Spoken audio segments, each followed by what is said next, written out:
One of the things I love what you guys do, and you've obviously a huge following on social media. One of the things I love what you guys do after you guys usually have a lunch, you always go to some of the unknown places around town. Yeah. And some of the places, and I'm going to ask you to send me a list one day, because there's some of the places you go to and with the team and after you guys have served a lunch that, it looks like some of the best food places around town. Well, we got to go eat. Yeah. And I was brought up to never eat fast food. I was brought up to sit in a restaurant. My dad would always say, we got to go sit down restaurants.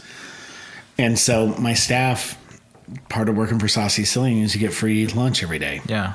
And I tell them, you guys can pick or I'll pick, but I don't want to go where you've been.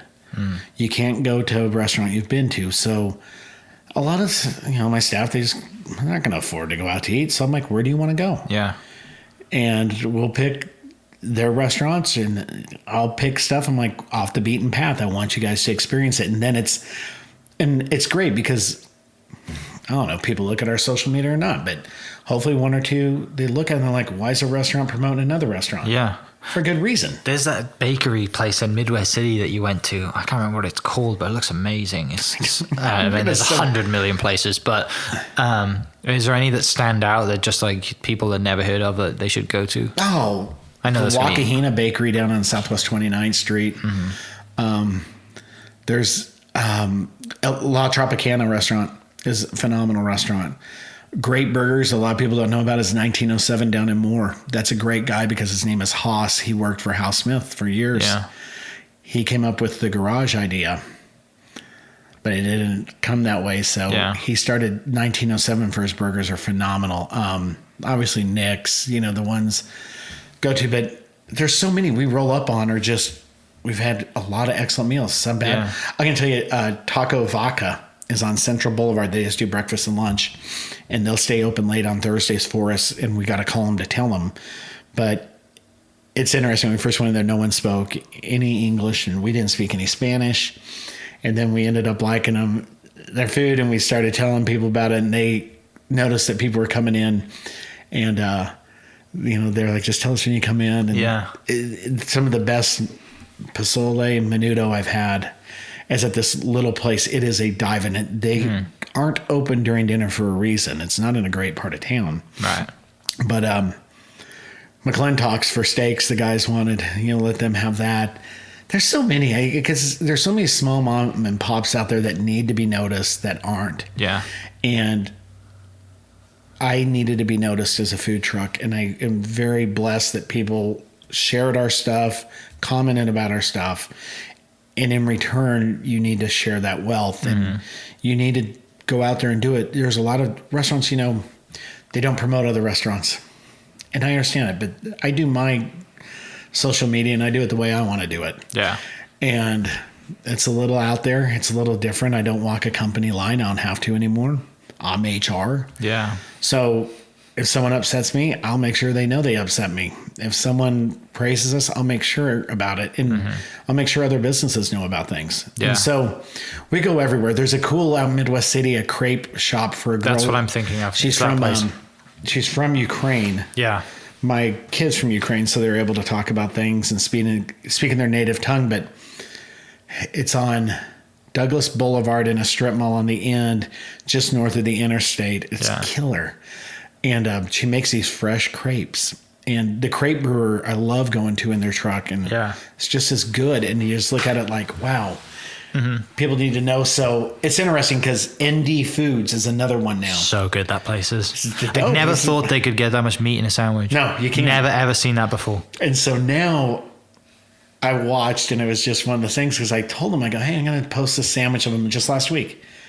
And I'm like, okay. And I came back in the next day because I had to get a mask that they were making. Yeah. Like, we had over 150 new followers. I'm like, that's what it's about. Yeah, it is. It's all about us helping one another in small businesses or just helping.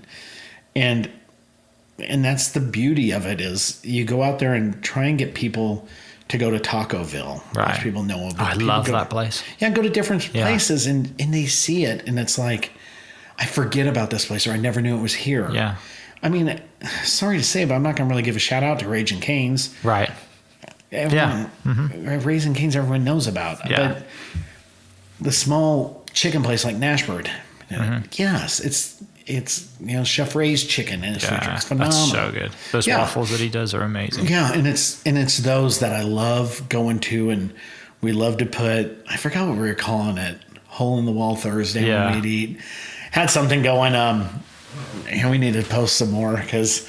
Yeah, there's so many unknowns. Yeah, we go to Don's Alley. That's in Dale City. That's a killer place. Yeah, that's comfort family food that no one goes to, and their pies are phenomenal. And for us, people are right. You roll up in the truck, and the truck, and then it's fun too because we go to restaurants and they're like, "Hey, you want to do a swap out?" Yeah. So every time we go to Nick's diner for his burgers, we go there right at 2:00 when he's closing, and. Right when he's closing, he sees us with the truck out there, and he'll be like, "Hey, give me 4 pizzas. What 4 hamburgers do you guys need?" And then we get to go sit in there and we just talk shop with him. Yeah, and just shoot. And it's great because people have a story, and it's not about me having a food truck. I have a story about my life. Sure, and you get to learn about everyone's life, and then you get to learn about my employees' lives because they're just as important. Right. And I love when Nick's talking to them and asking them a question because one kid's from Perkins from us.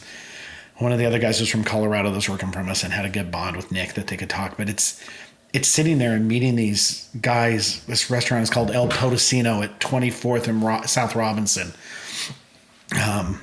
We go in there, some of the best Spanish food in the city. Yeah. And you go in there and the owner comes out. We met him, start talking, and it's like, now they're so helpful. I had a problem with some plumbing issues. I can get a hold of other people like I'm in a bind. And it's these people help. So cool. So building out the restaurant, the guy from El Potosino has hooked us up with our plumber, HVAC. Yeah. And it's like I didn't know him until we just started eating there. And they see the truck and they're like, "What do you do?" Right. Like, we serve food just like you, but we're closed right now, but I'll make you food. Yeah. So that's been the cool thing. Great experience. Yeah, and the guys like it because one of our guys, Cam, has now he does a food blog. Yeah. And his food blog is from pretty much started from our lunches. Yeah. And took off from there. And it's a cool thing because he didn't get to have that experience until he started working for us. Right. That's awesome.